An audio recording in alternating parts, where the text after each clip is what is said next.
de uma maneira mais radical que o pessoal defende, ou ainda não teve esse modelo de gestão ainda em algum país? Não é uma questão de modelo de gestão, Diego, é um problema de lutas. Ou seja, é o que eu estava te dizendo. O PT conseguiu ter a força que teve e que tem, Sim, porque o PT teve um foi um acordo. produto. Não só Não, por tá. isso. O PT foi aceito no condomínio de poder quando ele ganhou a primeira vez, fazendo um acordo. Mas o PT Se for adquiriu força nos anos 80, nos anos 90, porque o PT encarnou um projeto de luta da classe trabalhadora.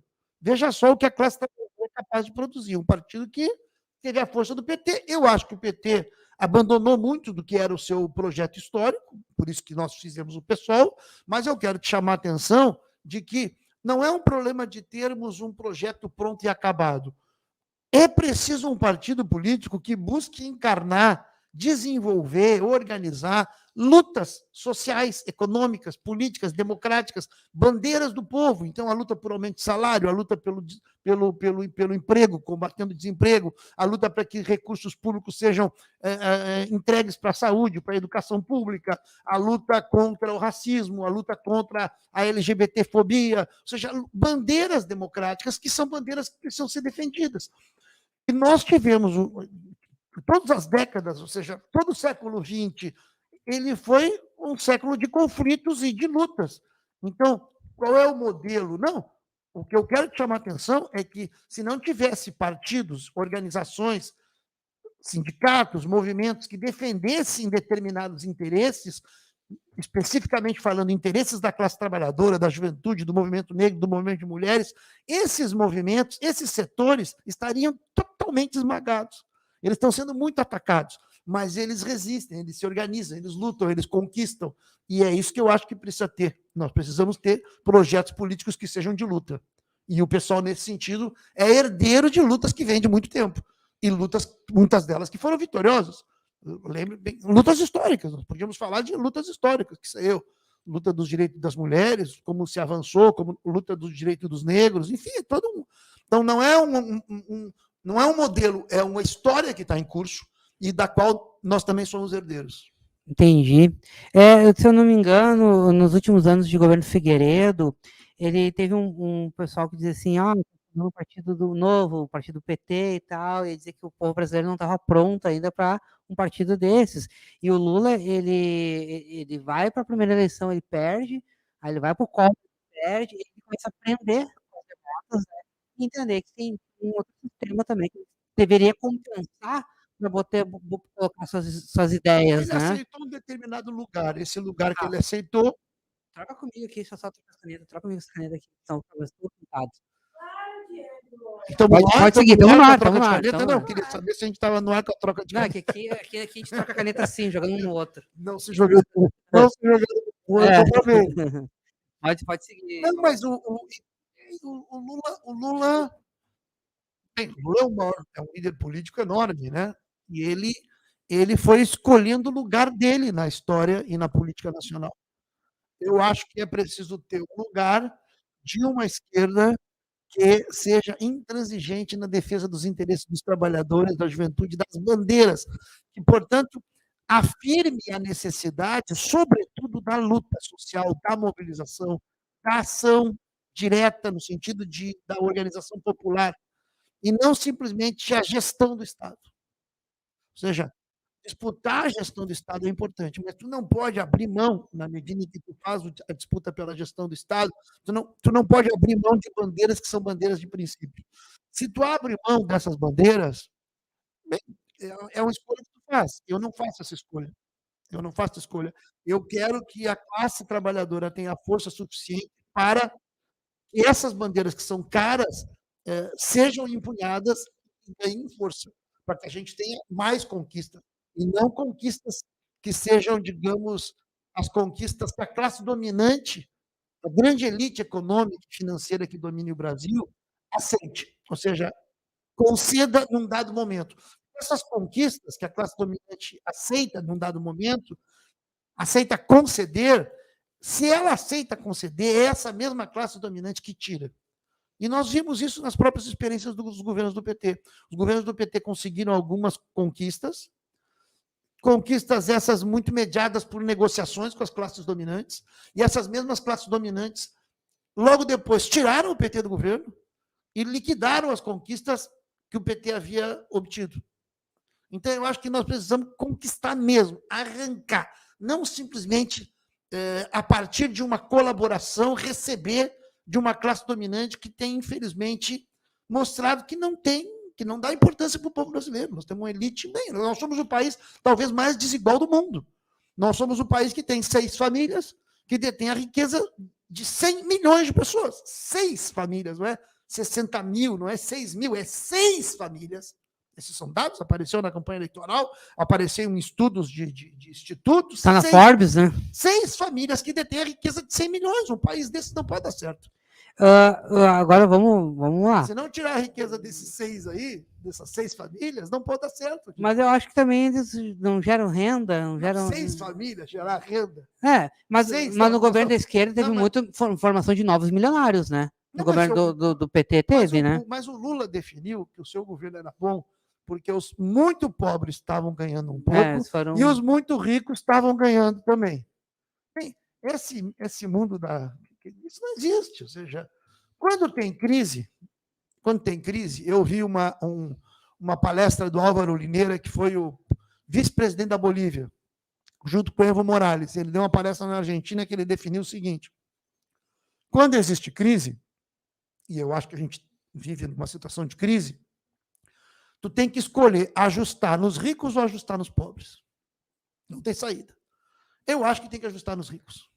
Esse é o ponto. Mas eu estou falando dos ricos mesmo, eu não estou falando de quem tem 2, 3 apartamentos, ou que tem uma casa na praia, que tem até uma cobertura em algum tem 5 milhões? Não, estou falando dos 6... Do Safra. Do Safra da vida. Poxa, a essência. Eu estou falando dos bilionários e dos muito milionários, assim, dos muitos milhões, que as pessoas não têm, que um advogado não tem, que mesmo um procurador não tem. Ou seja, eu estou falando dos grandes capitalistas.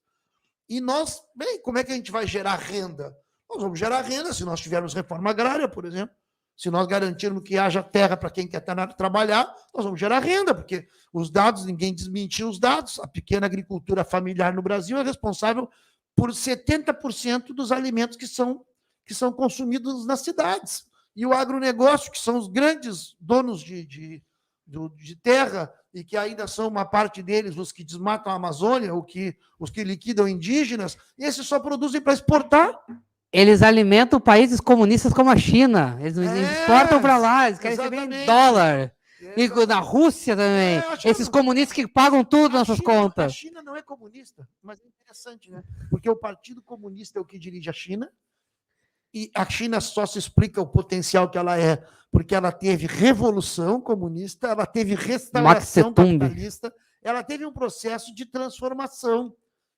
Qual é a resultante desse processo de transformação, a gente pode discutir, mas é incontestável que mesmo a grande burguesia brasileira sobrevive vendendo para lá.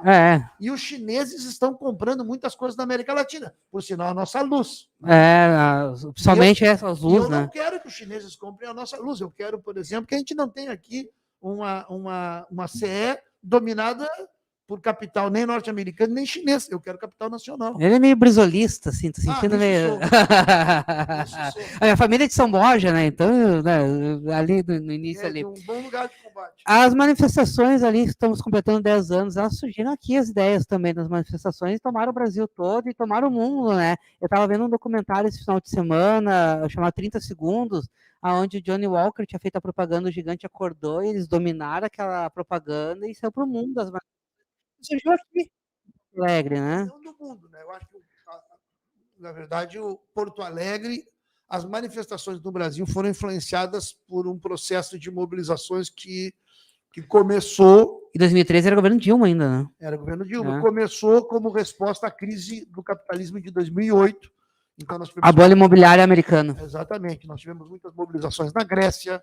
Nós tivemos... Que quebrou. Nós tivemos mobilização nos Estados Unidos, no Occupy Street, nós tivemos mobilizações na Espanha, a ocupação das praças em 2014, essa foi depois de 2013, obviamente, mas antes de 2013, as revoluções, Brasil, as revoltas árabes, né? Janeiro de 2013, Gaddafi e tal, janeiro de 2013 começaram as revoltas árabes na Tunísia, e depois da Tunísia no Egito. Foram as duas primeiras grandes mobilizações que nós tivemos, em Tunis e no Cairo, né? Bem, depois se espalhou em todo o Egito e antes em toda a Tunísia. E, bem, no Brasil começou um processo de luta em abril, sobretudo a partir da tentativa de aumentar a passagem, né? E a partir de Porto Alegre, como Porto Alegre venceu naquela oportunidade, nós do PSOL tivemos envolvimento, né? Nossa militância esteve na rua. Na época, o Ruas e a Fernanda eram vereadores, eu também participei de uma ação, a Luciana Genro também, mas o Ruas e a Fernanda, como vereadores, eles protagonizaram uma ação judicial que um juiz, naquela oportunidade, o juiz Obara, determinou que fosse suspenso o reajuste de 20 centavos que havia sido concedido pelo governo Fortunati. E o dia que o juiz suspendeu esse reajuste de 20 centavos foi um dia de muita chuva, em que nós tivemos uma manifestação, isso foi abril, agora não me lembro em que dia de abril, nós tivemos uma manifestação de cerca de 10 mil jovens ali no Paço Municipal, e eu, na época, Diego, escrevi, eu escrevi... E era pré-Copa do Mundo também, né? Era pré-Copa do Mundo, eu escrevi que eu fiz um prognóstico que o Fortunati não ia recorrer na justiça contra essa decisão. E o Fortunati não recorreu, porque o Fortunati, na verdade, naquela oportunidade, ele reconheceu que as ruas tinham vencido. 10 mil jovens no Paço Municipal, num dia de chuva, em abril de 2003, era algo que não se via há muitos anos, não eram há meses, eram muitos anos. Nós tivemos mobilizações fortes, como de 2013, só em 84 no Brasil. 2013 foi muito mais forte que o Fora Collor. E em relação a 84, 2003 foi mais contundente que 1984. Eu vivi em 1984, comecei minha militância aí, o pessoal leu aí na apresentação. Eu comecei a militância em 1982, então em 84 eu estava ativo na luta contra pelas diretas, no caso, e a energia que teve em 2013 não teve na história do país. Era início de redes sociais também, era pouco. Não era tanto como é agora, era pouco comparando com agora, mas já a rede social já organizava. Já organizava. Não o WhatsApp. Não. Se tivesse WhatsApp. É verdade. Porque o WhatsApp ainda não era Orkut. Era, não sei nem o meu nome. Era Orkut. Mas não tinha WhatsApp ainda. E foi uma grande explosão, e uma explosão fundamental de energia que, infelizmente, foi derrotada. Abafada e derrotada. Abafada porque o sistema político, no ano seguinte, já fez de conta que não existia. Então, nós tivemos eleições normais. As únicas candidatas que falavam do que tinha ocorrido em 2013 eram a Luciana Genro e a Marina, na época. A Luciana Genro foi candidata à presidência da República pelo pessoal, né? Da República, exatamente. E pautou que havia tido uma rebelião e que o sistema não estava olhando, que as pessoas que os políticos não estavam vendo. E 2013 foi muito reprimido, tanto que teve muitos ativistas que foram processados. E o governo do PT era no estado também, né? Era Tarcísio Genro. Aqui era o governo do PT. É verdade. Eu até brincava na época, né? Em São Paulo era Haddad na prefeitura e Alckmin no governo federal, e não tinha extrema-direita. Então tem uma parte das pessoas que faz a leitura que a extrema-direita surgiu em 2013. Isso não é verdade. A extrema-direita ela surgiu justamente do processo que abafou a energia. Quando uma energia é abafada, quando ela é derrotada, quando ela é posta para escanteio, ela, de um jeito ou outro, aquele reprimido, ele retorna. E ele retorna de modo diferente, porque ele foi reprimido. Então, a direita, depois, soube que havia uma energia de descontentamento contra o sistema muito grande e passou a ter um discurso para tentar canalizar essa energia para outro lado, que era o lado o lado de responsabilizar tudo pelo PT, de colocar... depois a direita como é, né? Aí entra o racismo, entra o combate à LGBTfobia, aí entra os tipos de irracionalidade que a direita produziu, a tal ponto que depois o Bolsonaro ganhou, E nós tivemos uma experiência traumática de um presidente da República que foi responsável pelo assassinato de quase 300 mil pessoas, porque o Brasil, 700 mil pessoas foram mortas na pandemia. Todo mundo sabe, os estudiosos sabem que 300 mil, pelo menos, 300 mil mortes podiam ter sido evitadas. Não é à toa que o Brasil, com 3% da população mundial, foi responsável por 12% ou 15%, eu não me lembro o dado, do total de mortes no mundo. Quer dizer, uma população de 3%, que é a do Brasil em relação à população mundial, foi o percentual do Brasil na quantidade de mortes de pessoas no mundo, foi de 12%. Então, é uma loucura o que aconteceu no Brasil. Então, mas não foi 2013 que produziu a extrema-direita. A extrema-direita surgiu justamente porque as energias de transformação de 2013 foram abafadas, desviadas e reprimidas. Eu consigo ver o nascimento da extrema-direita focada no Bolsonaro, porque a direita do Aécio Neves não existia, né? A partir do momento que a Dilma ganha as eleições e o Bolsonaro começa a ir para choques em programas populares, tipo Luciano Gimenez, tipo Ratinho, e começa a falar uma linguagem popular, né, que é o que o Lula faz também, fala muito bem, e eu consigo ver um movimento nascer ali. Eu digo, na verdade, o que acontece? A Dilma ganhou por pouco a eleição. Foi uma eleição apertada. E quando a Dilma no discurso dela, no segundo turno contra o Aécio, foi um discurso mais de choque contra a elite. Tu te lembra muito bem, com certeza tu te lembra, que o PT, inclusive, fez um programa para tirar a Marina do páreo, que a Marina estava crescendo, sim, de que a Marina era uma defensora dos bancos. Porque teve a morte de Beto Campos ali, né? Exatamente, mas a Marina, a Dilma atribuiu à Marina um acordo com os banqueiros. Então, a Dilma, ao fazer isso, eu acho que nesse caso equivocado, né? Porque a Marina não era exatamente isso, tanto que a Marina está agora no governo do Lula, então não é assim, para desqualificar a Marina daquele jeito era meio feio, sim, embora a Marina, do ponto de vista econômico, tenha posições neoliberais, em última instância, naquela eleição ela tinha, não é à toa que naquele segundo turno ela apoiou o Aécio, mas o que eu quero dizer é o seguinte, a Dilma fez um certo discurso à esquerda no segundo turno para coesionar uma base social crítica ao neoliberalismo, ao domínio dos bancos, tentando dialogar de uma certa forma com a energia de 2013 sem reivindicar 2013. Mas ela fez um discurso mais à esquerda. E ela assume o governo e coloca quem para ser o ministro da Fazenda? O Joaquim Levy, que era justamente o funcionário do Trabuco, que era o dono do Bradesco. Então, ela entrega o Ministério da Fazenda para o representante dos bancos.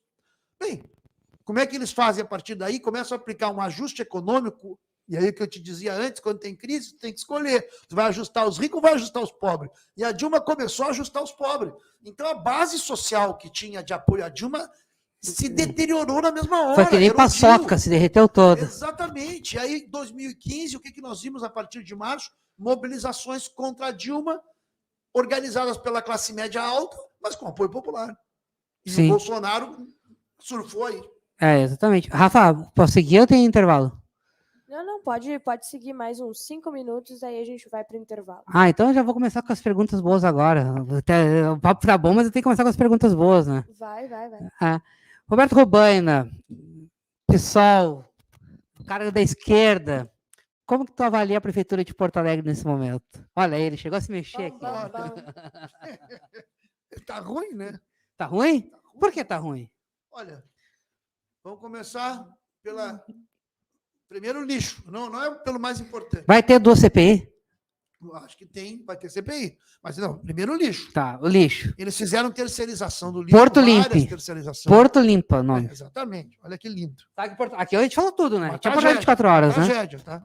A questão da limpeza, porque o Melo disse que ele é ótimo zelador.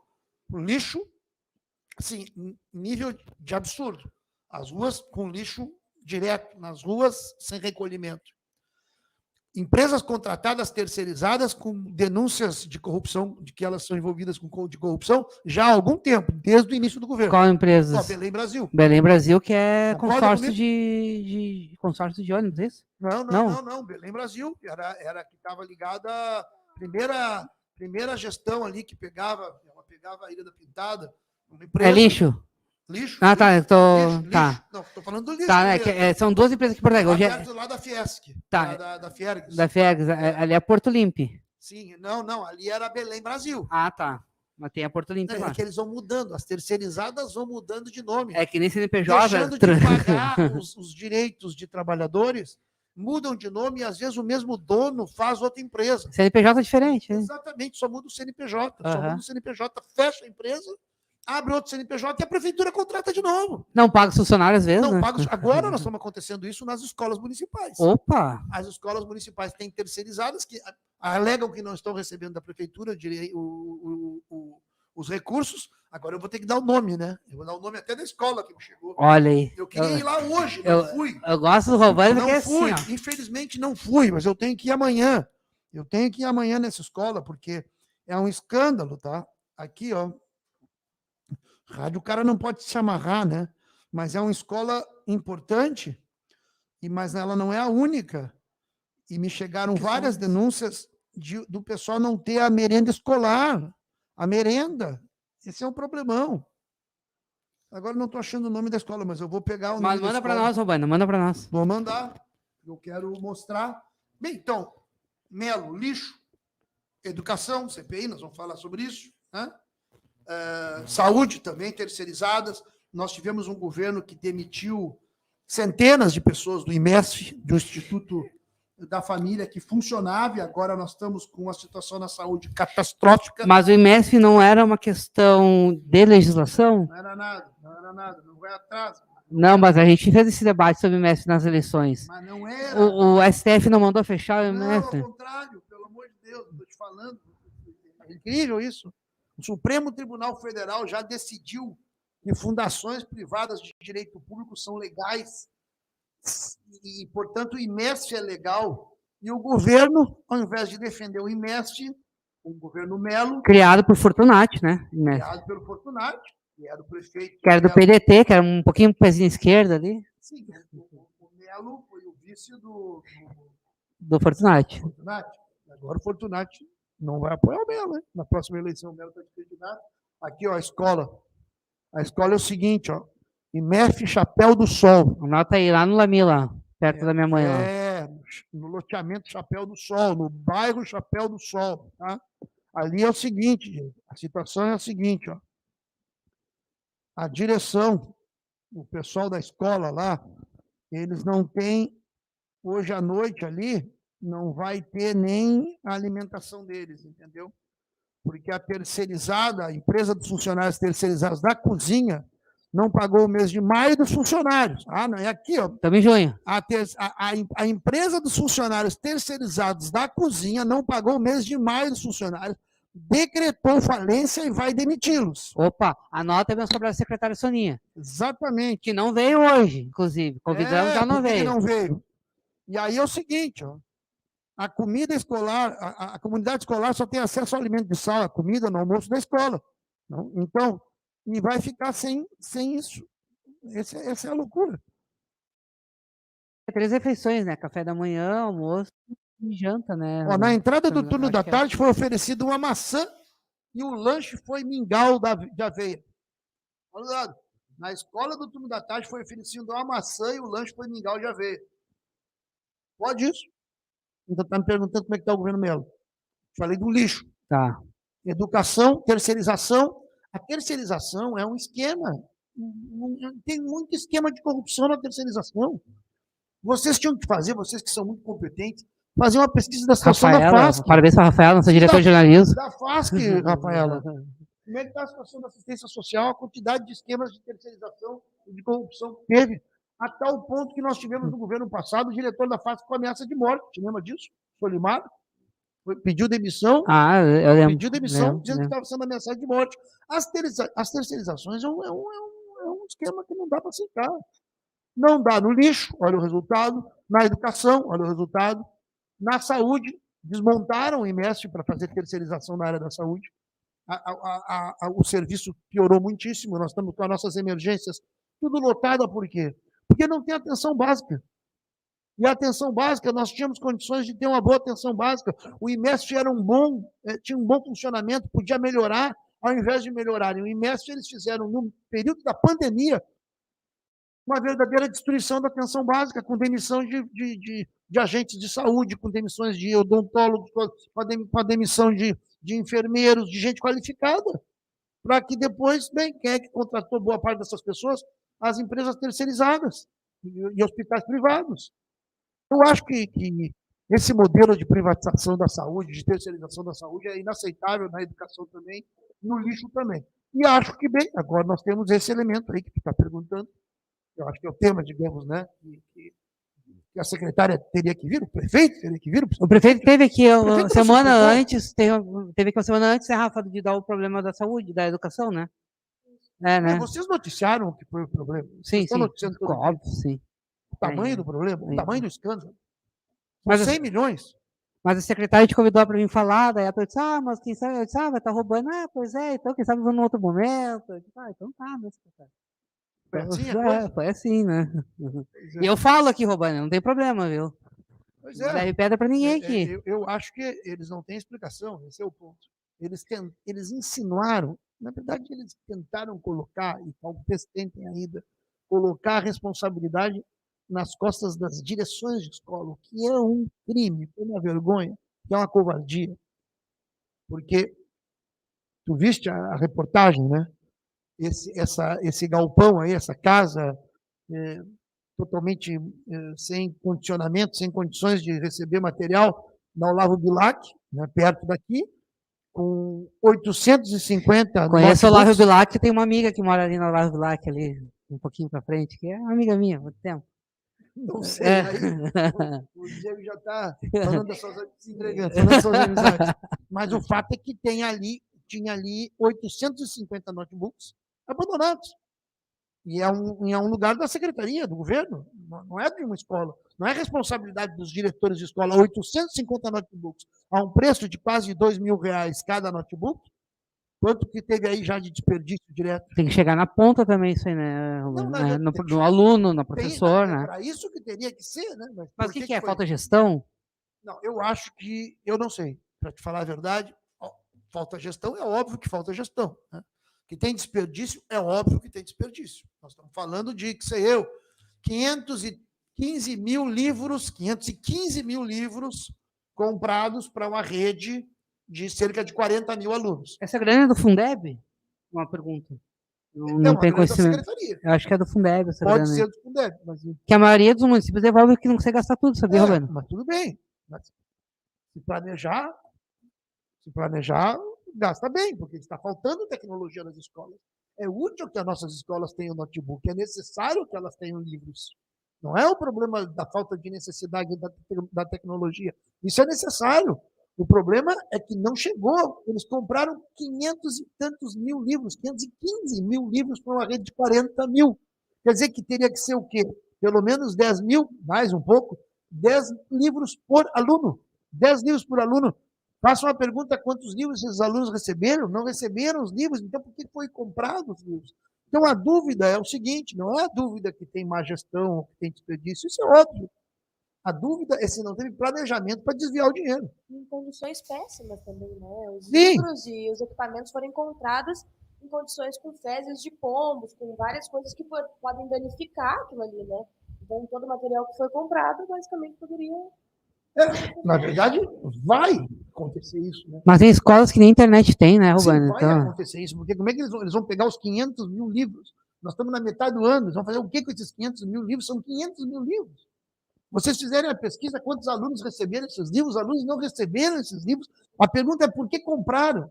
Aí tu diz assim, bem, por má gestão, por falta de planejamento. Bem, tudo bem, mas alguém vendeu.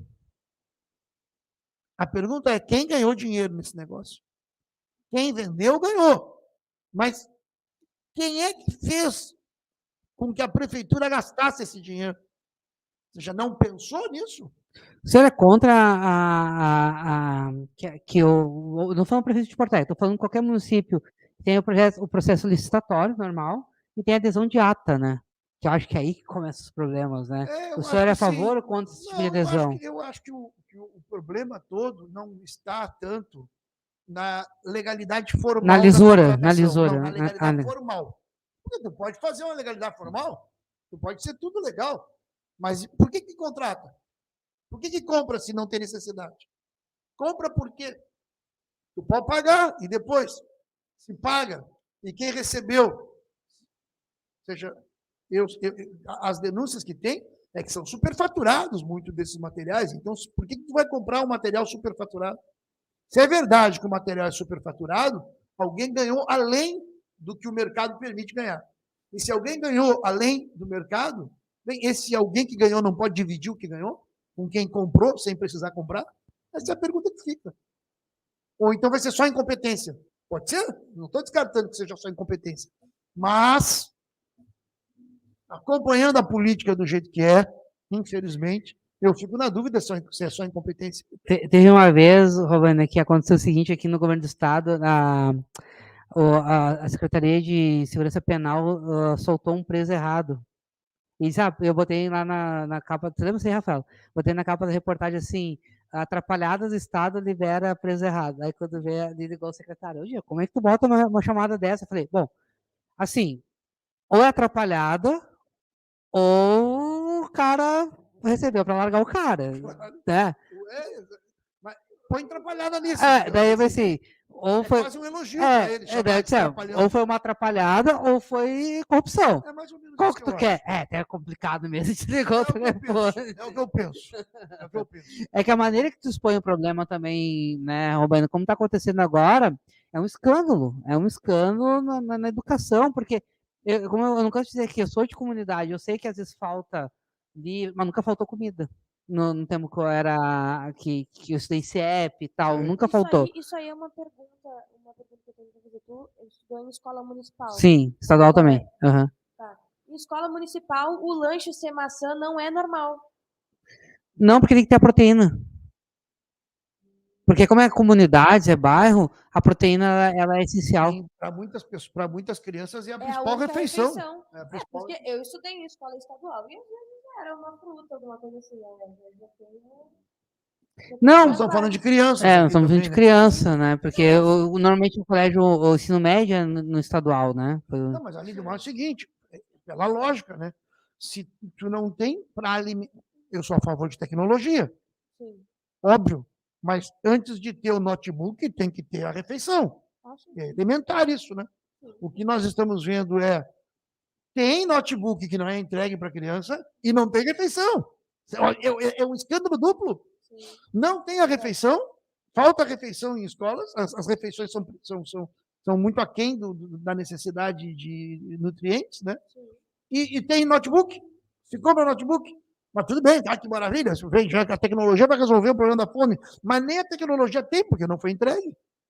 Então, é absurdo completo.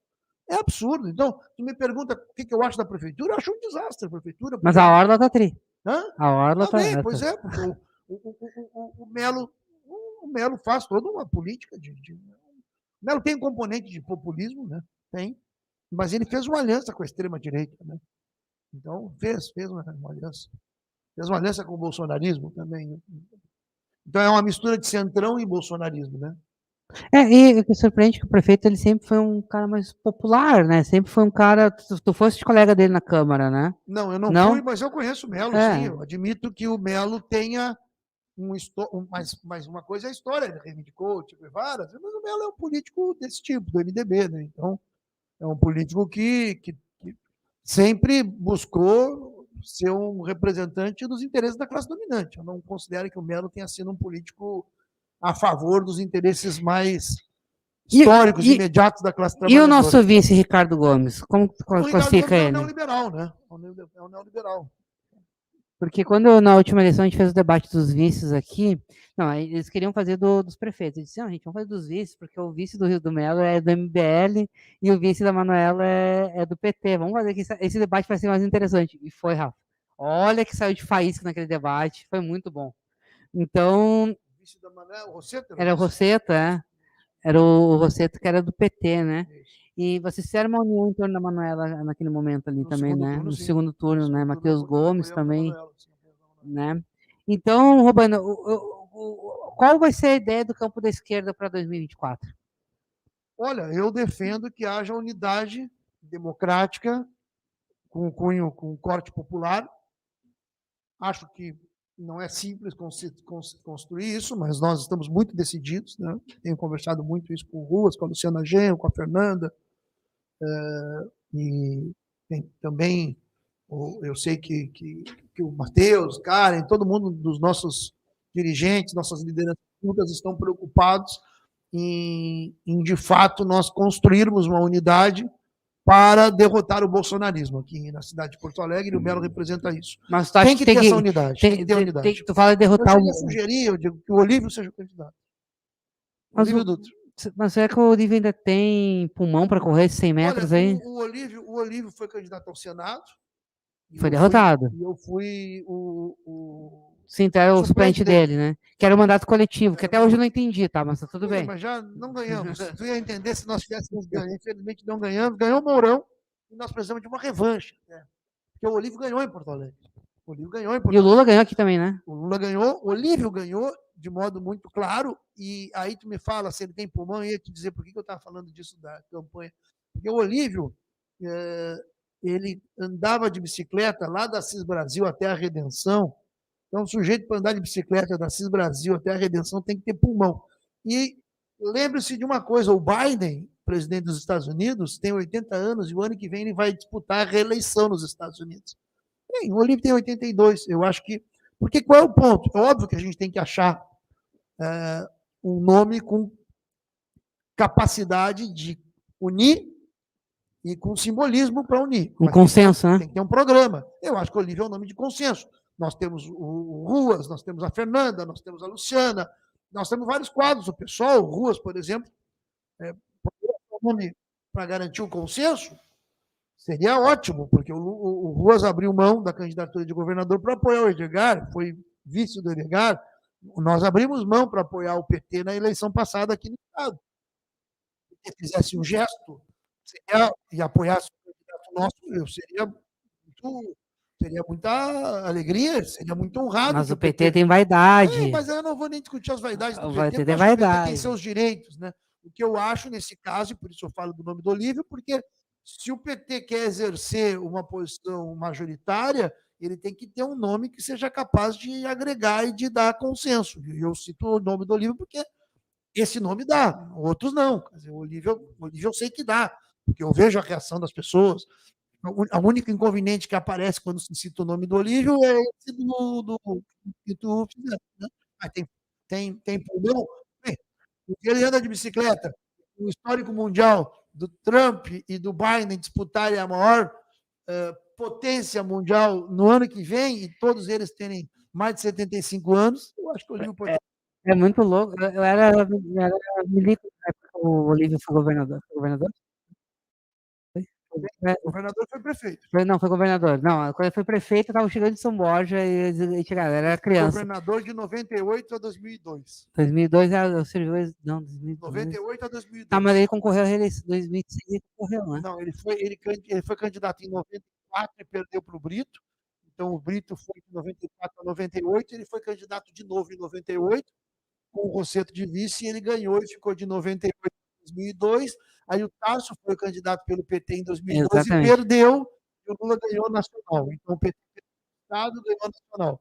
E aí em 2012 entrou o Rigoto, na memória, depois do Rigoto veio a Ieda, depois da Ieda... Mas o Olívio concorrendo contra em 2006, eu era milico do quartel, ele passou por mim, estava concorrendo.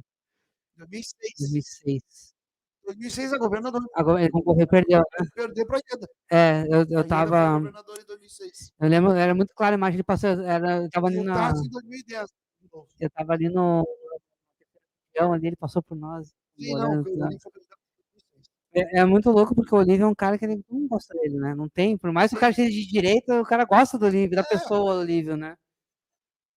Ele tem uma... É um político que é popular, que não tem privilégios, né? Ele não aceitou os privilégios, que é muito comum na política. Então, tem hábitos que são hábitos comuns e tem uma posição de esquerda. Eu acho que o Olívio tem uma posição de esquerda do que é a linha hegemônica do PT. Por isso também eu apoio o Olívio. Certo. Bana, me diz uma coisa agora para nós finalizarmos os programas, chegando ao fim. Passou rápido, viu? Vai ter que vir outras vezes. É só me convidar. E hoje vai ter uma noite. Hoje não temos o segundo bloco, porque a Mário Pimentel não veio, né, Rafa? Prometeu vir e não veio, né? Então a gente faz o quê? Vai ter uma noite de amor, que hoje é dia dos namorados, dia dos amores. A gente vai botar 1 hora de musiquinha aí pros ouvintes da Costa Doce. Giovana, a esquerda também ama? Claro, pelo amor de Deus. Aliás, eu acho que a extrema-direita produz mais ódio do que qualquer outra coisa, né? A esquerda não. Não, tem muito amor. Que amam. Claro, óbvio. Defendemos o amor, a luta pelo amor. Vamos lá, 2 CPIs importantes. Qual CPI estão se encaminhando, então? Duas CPIs, não sei se vão ter 2 no final, porque a CPI que o governo protocolou é uma CPI cheia de vícios, de erros, e erros formais, então é possível até que a justiça barre essa CPI, porque foi uma CPI pedida pelo governo. Imagina o governo investigar o governo. O líder do governo é o Que é o Sequim, né? É o Sequim. Que não me respondeu. Chamei ele. Pois é. Eles devem responder à opinião pública, né? É. Vocês são expressões, nesse caso, são a voz do povo, pelo menos o ouvido do povo. Ó, e também na rede social do povo. O Porto Alegre tá aqui dentro. Aqui. Exatamente, meu cara. Eles devem se explicar. Mas nós vamos fazer uma comissão parlamentar. Nós vamos investigar. Nós vamos trabalhar para poder. Porque eu acho que o sentido também de fiscalizar é que dificulte também aqueles que ou planejam mal ou planejam desviar recursos públicos. É muito importante a fiscalização, porque a fiscalização ela poupa recursos, ela dificulta a corrupção, dificulta muito a corrupção, porque o sujeito passa a ter mais medo, né? Agora, se não tem fiscalização, o Brasil é uma tragédia, nós sabemos disso. Então, nós temos que lutar muito, não é uma luta fácil, é uma luta muito difícil, não é nada fácil, está tudo muito difícil. E a outra CPI é do? Não, nós é uma que o governo abriu e a de uma vocês, CPI né? séria, digamos. CPI séria. Uma CPI que quer investigar e a outra CPI que quer obstruir, quer impedir a investigação. Mas nós vamos lutar nas duas, porque também a CPI que nós queremos fazer, o governo tem maioria na Câmara. Essa Câmara dos Vereadores, a maioria dos vereadores votou até moção de repúdio contra o Alexandre de Moraes, que era o ministro do Tribunal Superior Eleitoral, por razões absurdas, porque ele garantiu que a eleição fosse lícita, né? Então é uma Câmara dos Vereadores cuja maioria é do governo, infelizmente. Eles ficam brincando com o Xandão, depois o Xandão vem com a caneta dele aí, ficou gritando aí, né? Roberto, quero te agradecer a tua presença aqui e dizer que foi um papo muito legal, viu? Não dói, né? Várias vezes chamei o Roberto. É que o Roberto tava com. Que justo, tu falaste mal de mim aqui, né? Mas eu nunca te cobrei que tu prometeu. Eu tinha crise de vesícula, um mês no hospital, quase na cova, porque não foi uma crise qualquer, foi quase uma infecção. História de ressurreição, né? Foi. História de ressurreição. Não, eu que agradeço, Diego. Muito obrigado mesmo. Obrigado, sempre bem-vindo aqui, vereador. Sempre. Eu quero agora que a gente vai entrar num campo mais eleitoral, porque eleição, as pessoas dizem, só em março. Não, vai ser discutido a partir de julho, já começam já os movimentos. Tu sabe disso, né, vereador? Sim, claro. Né? Então, lá em março chega tudo pronto. Aí eles fazem assim, vamos discutir isso em março. Não, cara, eu sei, a gente sabe o que está acontecendo aqui. O Porto Alegre 24 horas com esse programa aqui, Raio-X, Romano, justamente para. Deixa eu só te fazer uma coisa a mais para o pessoal do 24 horas, que uma hora eu quero discutir Carris. Porque os rodoviários da Carris, os cobradores estão sofrendo muito. E o Melo está atacando a Carris de modo muito covarde. Nós temos quase 200 ônibus parados, os rodoviários ligam para mim, falam comigo, querem trabalhar, querem defender a Carris, e o Melo está destruindo a Carris para privatizar a Carris. O Sandro Abad, que é um dos chefes dos rodoviários. É o que eu falo aí no caso do pessoal da Carris mesmo. O Abad não está na Carris, ele é da Carris. Não, ele está no sindicato. E o Sandro é meu amigo há muitos anos. O número roubando, eu lembro uma cena muito clara, quando foi votada a votação para extinguir os cobradores, tu foste lá na frente acalmar o pessoal, né? Porque os caras estavam meio loucos aquele dia. Não, foi acalmar. Eu estava atrás de ti, não lembro. Não, mas eu não fui acalmar, eu fui ajudar a organizar para lutar contra a expulsão, e nós conseguimos no primeiro momento. Não, mas eu digo acalmar no sentido de que estavam muito nervosos. Sim. É isso que eu estou falando, a ponto de querer entrar invadindo. Sim. Aí tu foste lá acalmar, isso que eu estou querendo dizer. Diego Garcia, a pergunta é, tu conseguiria dirigir um ônibus e dar o troco ao mesmo tempo? Boa pergunta. Olha, Rafael, se eu fosse mulher, sim, mas eu sou homem, não consigo nem... É a primeira coisa boa que ele falou. hoje. Eu sou um cara que ama as mulheres podem fazer duas coisas ao mesmo tempo. Esse dia, Vai dizer isso, olha, uma motorista rodoviária vai querer bater em ti. Por porque quê? Porque ela não consegue, ninguém consegue fazer isso. É o tamanho dos ônibus. É o tamanho dos ônibus. Olha o que nós presenciamos hoje, Diego. quem nós presenciamos hoje? ônibus subindo no cordão da calçada. Mas olha o tamanho dos Aí depois os ônibus. caras não querem que esteja no 24 horas, tá na nossa frente, né, Rafa? E o trânsito maluco ainda. Sim, uma mão ele tava girando a direção, a outra ele tava dando troco, só podia. Muito obrigado, pessoal. Tá? A Rafaela estudou na URGS, esse pessoal da esquerda começa a surgir assim, na URGS ali, ó. Ah, boa. Né? Mas qualquer um que vem aqui, ele fala a mesma coisa, só que às vezes algumas pessoas não gostam disso, né? Não gostam da Não URGS. gostam da universidade, e aí fica mal aqui no estúdio, Diego Garcia. Não, mas aqui tu tá com o cara que quer que lê Marx, que, né? Engels. Vai dar crédito também, né? Nós somos um cara de esquerda raiz, assim, ó, aquele cara ali que briga. Eu já vi ele brigando, e não, foi quando eu dei esse problema da Carris, deu 2 dias depois de falar com ele, tava sem voz já, de tanto que gritou aquele dia, né, Romano? Não, tu é um cara, você pode dizer que tu é um cara histórico aqui na cidade. Parabéns, Romano, pelo teu trabalho, tá? Obrigado mesmo. Eu gosto muito do teu trabalho. Muito obrigado. Eu acho que vários debates virão e a gente pode chamar de novo o nosso convidado para debater junto com a gente aqui no estúdio. Ele pode ser meio que móvel, assim, diferente, de surpresa. Ah, não avisei que eu Ele vinha, pode vim. ser um convidado, um elemento surpresa. Surpresa, nos surpresa, eu debates. gosto, porque ele vai pra cima. Ele vem com dados também, né? Daí eu quero ver um furdunço aqui. É isso aí. A sala é pequena, se tranca todo mundo aqui, não se dá soco porque aqui te ama, entendeu? Mas, né? Bom, gente, são 20 horas, 4 minutos, é a noite dos namorados. Tu vai namorar, Rafa? Tu vai namorar, Rubeno, hoje não? Vamos. Não temos que amar, né? Tu não, né, Rafa? Tô pra casa. Vai Não também. sei. Vai Não também vou na cara ver. dela. Vai feliz. Gente, quero agradecer a todos. A gente está terminando mais cedo hoje, que a nossa convidada furou, mas eu vou dar música para vocês. O Valério, diretamente da Rádio Acústica, vai dar música para os ouvintes. E olha só, o estilo musical do Valério é ótimo, hein? Eu confio. Ele abala os corações lá em Camaquã.